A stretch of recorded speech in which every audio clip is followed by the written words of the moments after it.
शाम से ही आसमान पर बादल छाए हुए थे। गांव की कच्ची गलियां खामोश थीं और लोग अपने घरों में दुबके बैठे थे। अली अपने कमरे की खिड़की के पास खड़ा बाहर देख रहा था। उसे बारिश बहुत पसंद थी, खासतौर पर रात की बारिश। अचानक तेज हवा चली और फिर जोर की बारिश शुरू हो गई। छत पर पड़ने वाली बूंदों की आवाज पूरे घर में गूंजने लगी।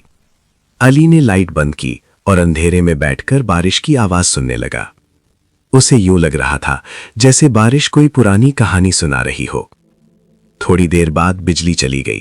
पूरा गांव अंधेरे में डूब गया। अली ने मोमबत्ती जलाई और सहन में आकर बैठ गया। बारिश के साथ मिट्टी की खुशबू फैल गई थी। सामने आम के दरख्त के पत्ते तेज हवा में हिल रहे थे। अचानक अली ने दरवाजे पर आहट सुनी। उसने चौंक कर दरवाजा खोला तो देखा एक भीगा हुआ बिल्ली का बच्चा कांप रहा था। अली ने उसे अंदर ले लिया, तौलिया दिया और मोमबत्ती के करीब बिठा दिया।